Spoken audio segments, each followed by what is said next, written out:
So have you ever found yourself sliding into that comparison trap? I have, and I want to talk about it here today. Sharing God's love in the digital world and encouraging others to live by faith. This is Joshua Verwers. Hey everyone, welcome back. My name is Joshua Verwers, and I just want to thank you so much for being here. If you're new to the channel, I want to let you know that every time I upload a video, it's designed to bring you some information or inspiration to help you live by faith. So if you like that idea and it sounds good to you, I want to encourage you to hit that subscribe button and ring the little bell. That way YouTube will notify you every time I upload a new video. Now, if you're just finding me, you're finding yourself on day 19 of Vlogmas, which is 25 consecutive days of bringing you videos. So you can kind of know what to expect over the next week, but after that, that's where ringing that little bell is going to come in handy.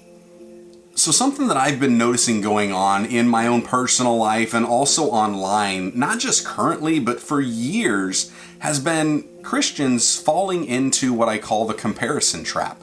It's where we start to compare ourselves to somebody else, and all of a sudden it's like we're trapped in this place and we don't know how to get out of it. Years ago when I was a professional wrestler, and if you didn't know that, you can check out this video, it'll tell you a little bit about it. But years ago, I found myself comparing myself to other wrestlers, and it was not a healthy environment. It took me several years before I finally realized who I was and what unique abilities I was bringing to those shows. Now, once I realized that, everything became so much fun. I stopped stressing about it, I stopped worrying about it, and I was able just to go out and really enjoy myself. Now fast forward a few years and then I get into ministry, and you want to know what happened? I started comparing myself to other ministers. Well, I don't preach like that person, or I don't look like that person, or I don't have the education that that one does. And it, again, was a very unhealthy environment. And so I started searching the scriptures to try to find out, what does God say about this, and what was he trying to tell me?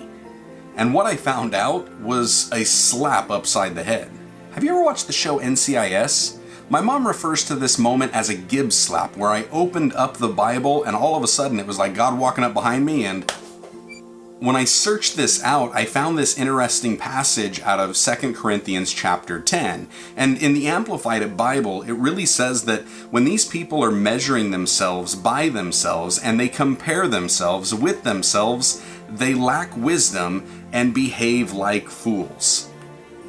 Behave like fools? Other translations would call these people stupid and ignorant and even delusional.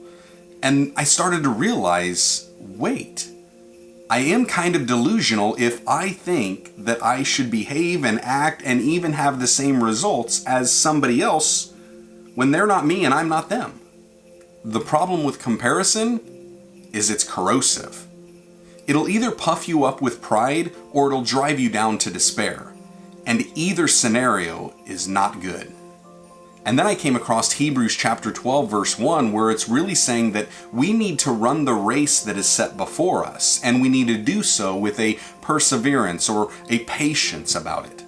I found that interesting because it's talking about this great cloud of witnesses that we have. All of these people who have done so many great things and obtained so many great things by faith. And yet each one of them was unique, each one was different, each one had their own struggles, each one had their own successes. And yet we're told, run the race that's set before us.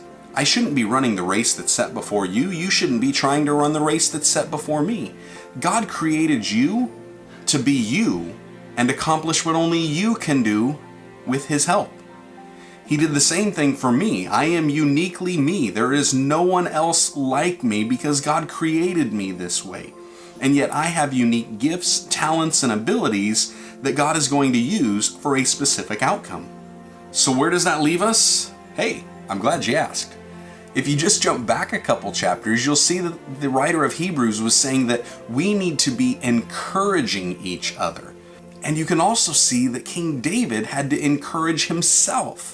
So what we should be doing is encouraging others to do what they do best, and we should be encouraging ourselves to just do what we do best. Stop focusing on what everybody else does. Now the timing of this was pretty amazing because while I'm laying in bed last night and watching YouTube, I saw one of Dan Mace's newest videos. And in that video, he winds up referring to this post or a tweet that he saw. Now, he didn't know where it came from. I tried to find it, and unfortunately I haven't been able to successfully do that. But when I was doing that, I found a few different variations on it, and so I just want to share with you my favorite variation.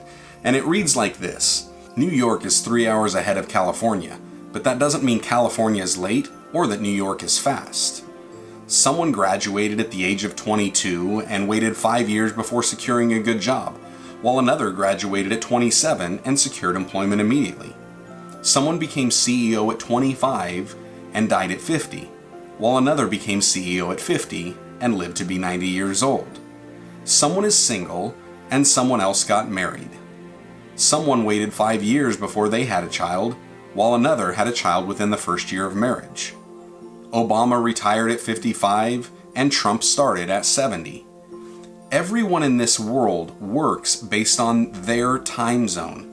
People around you might seem to be ahead of you, and some people might seem to be behind you. But everyone is running their own race, in their own lane, on their own time. Don't envy them.